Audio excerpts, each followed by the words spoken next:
Soldiers, I'm the Professor, and this is the Moment of Truth. And now the Friday Crime Report. October 2022, Excelsior Springs, Missouri.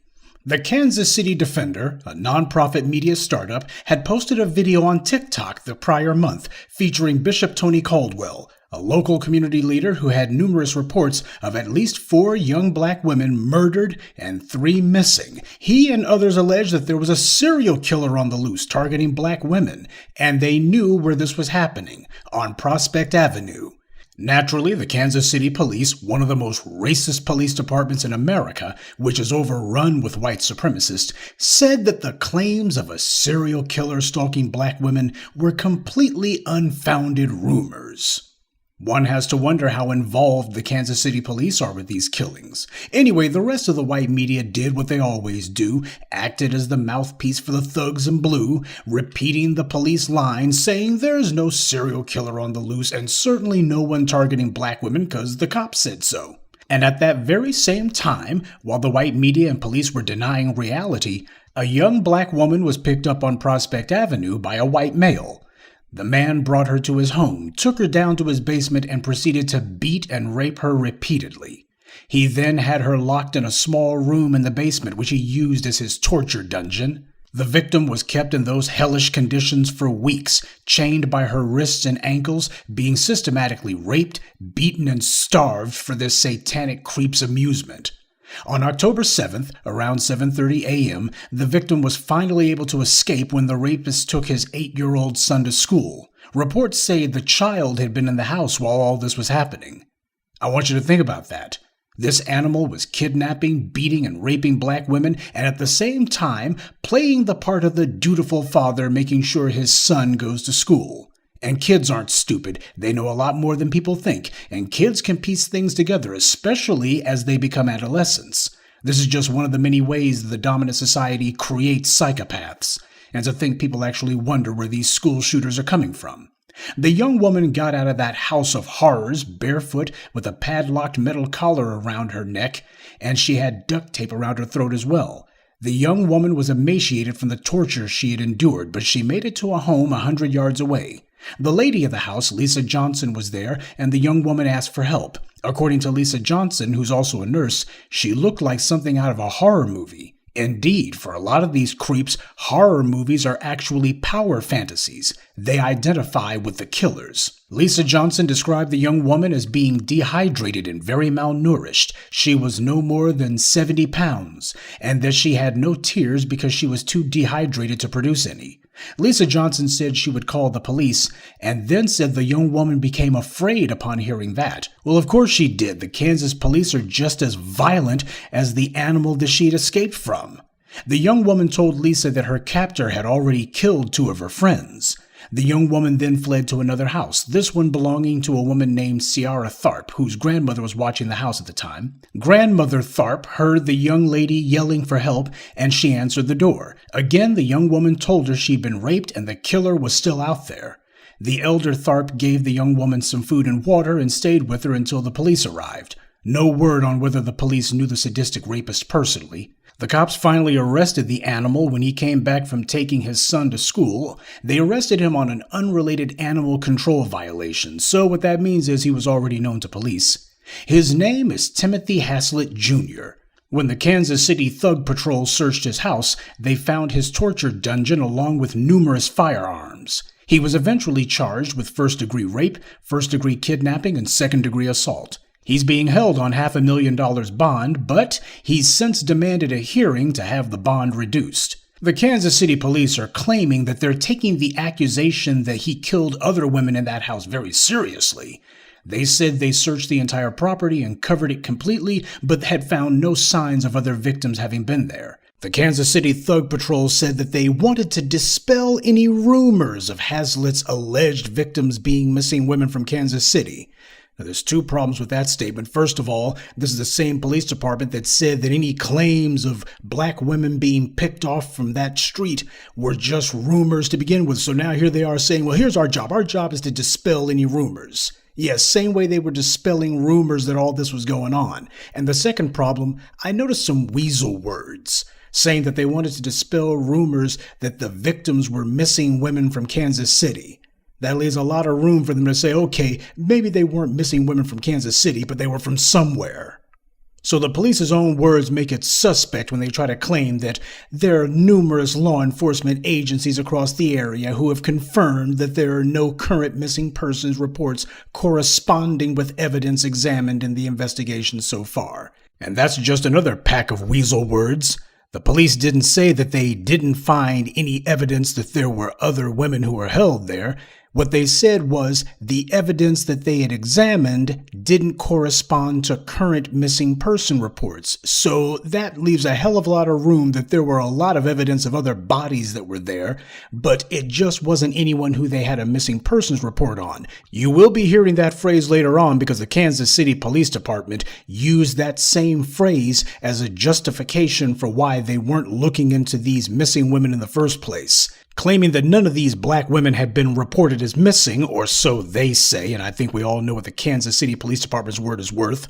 But that whole thing about missing persons, that clearly is their go-to excuse to try to hide behind to cover their butts. But even if we were silly enough to believe the same crooked police department who said that claims of black women being abducted were false, that still would beg the question, why were the police bringing out bags and bags of evidence if there wasn't any evidence? And the Clay County prosecutor has announced that the search warrant's going to be sealed for the next 30 days. He said they want to protect the information so when they talk to witnesses, they can tell authorities what they know. Strange talk if the police believe that there's no other victims. My question is, were the Kansas City police covering the scene or covering it up? We'll continue with the moment of truth in just a moment, but first, a word from the official sponsor of Black Empowerment, Power Tools. There's no telling when something's going to come up, so make sure you carry your power tools at all times. You never know when you're going to need to bring the hammer down, or when you'll have some trash that needs to be blown away, or some obstacle that requires cutting down. Don't get caught empty-handed. Keep your hammer close by. Keep that leaf blower at the ready, and always carry your steel. Power tools, because no matter what your day job or side hustle may be, there's no excuse for not being ready to put in some work. If we look into this sicko's past, how long will it take before we find that he has ties to law enforcement? Because these were the exact same Kansas City police who said that claims of black women being kidnapped from Prospect Avenue were completely unfounded. They were rumors. They said it wasn't happening. And now that there's proof that it has been, we're supposed to believe that these guys are going to get to the bottom of it. Already, the Kansas City Thug Patrol are saying that the reason they haven't been doing anything about the missing black women is because, they say, nobody's been reporting them as missing. The police have since boarded up the windows on the psycho's house, and they put a chain-link fence up. Again, that would be strange behavior for the police under any circumstances, and is even stranger when they claim they didn't find any evidence of other victims. Are the police really trying to protect this case? Or are they trying to protect themselves? Now, of course, there's the obvious comparisons to Jeffrey Dahmer, and that's obvious enough given the police's behavior regarding these victims, but there's also something else that needs to be said about this case, something the white media is not putting into any of their stories about this crime. It's no accident at all that Timothy Haslett chose to prey on black women, because he's also a rabid, mouth-frothing white supremacist. His social media is littered with calls for race war, and he made it a point to defend the murder of Breonna Taylor.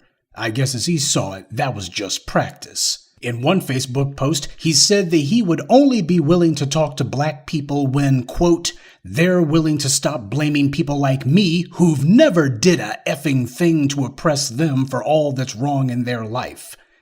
This animal, who has been kidnapping, raping, and beating black women, claims he, never did a effing thing to oppress black people. And then at the bottom of his racist screed, he wrote, I'll continue supporting racist, oppressive policing of the blacks because as long as they're choosing to act like my enemy, then oppressed is exactly where they need to be. Well, so much for claiming he never did anything to oppress black people. Now, there's been little white media coverage of this case at all. They certainly haven't made it a prominent story.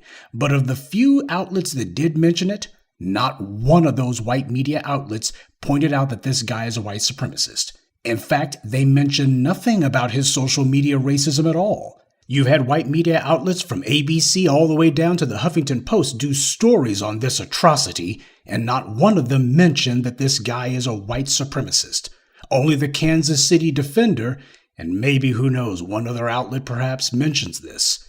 The white media's had plenty of time to gather more information on this crime, so it's not that they don't know. The headlines all should be reading that black woman escapes from white supremacist who kidnapped, beat, and raped her for a month. She also accuses him of killing 2 other women. The reason the white media doesn't mention the race angle isn't because they don't know, and it's not because they think it's irrelevant. It's because the white media approves of what happened. So the Kansas City police aren't the only ones trying to limit how much the public learns about this case. Haslett's Facebook page is still up, though a lot of the posts have been removed. But when you go to that Facebook page, you see that in 2020 he updated his profile picture with an image of Friday the 13th killer Jason Voorhees. So as I said, these white supremacist degenerates, they look at slasher movies as power fantasies. White power fantasies.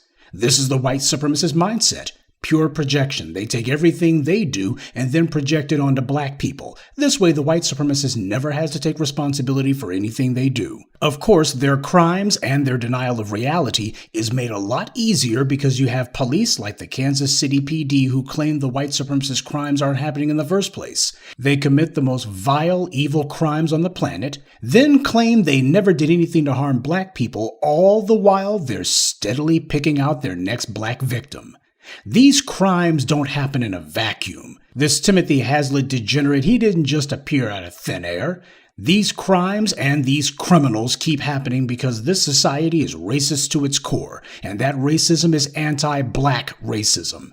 You have police who blatantly refuse to investigate crimes that the community is telling them are happening. You have a white media who echoes what the police say and tries to defend them not doing their jobs. And then, when they're all predictably proven wrong, the police refuse to admit that they lied and the white media refuses to say that it was racial. This is what the Timothy Hasletts and other violent white supremacists know, that every institution in this country, from the police to the media to the courts, will get on code to protect them from scrutiny in any way. Black women go missing or turn up mysteriously dead all the time, and it doesn't matter who it is, where it happens, or how many black women it happens to. The white media never feels that it rises to the level of deserving the missing white woman of the week treatment. These white supremacist rapists and killers know that they can commit these crimes with impunity because they have the full support of police, the media, and the courts. Well, that's what you need the black media for. And by the way, again, I tip my hat to the Kansas City Defender for the work that they put in bringing this to light. This all just goes to show, if you're getting your news from the white media, you'll always be the least informed person in the room. And that's this week's Friday Crime Report. Keep your eyes open and stay on alert, because there's a lot worse criminals out there than the ones the white corporate media chooses to show you. Good day, and be one. I'd like to take a moment to mention some of our contributors: Earl Jackson, Jeffrey Williams, Keith B., Calvin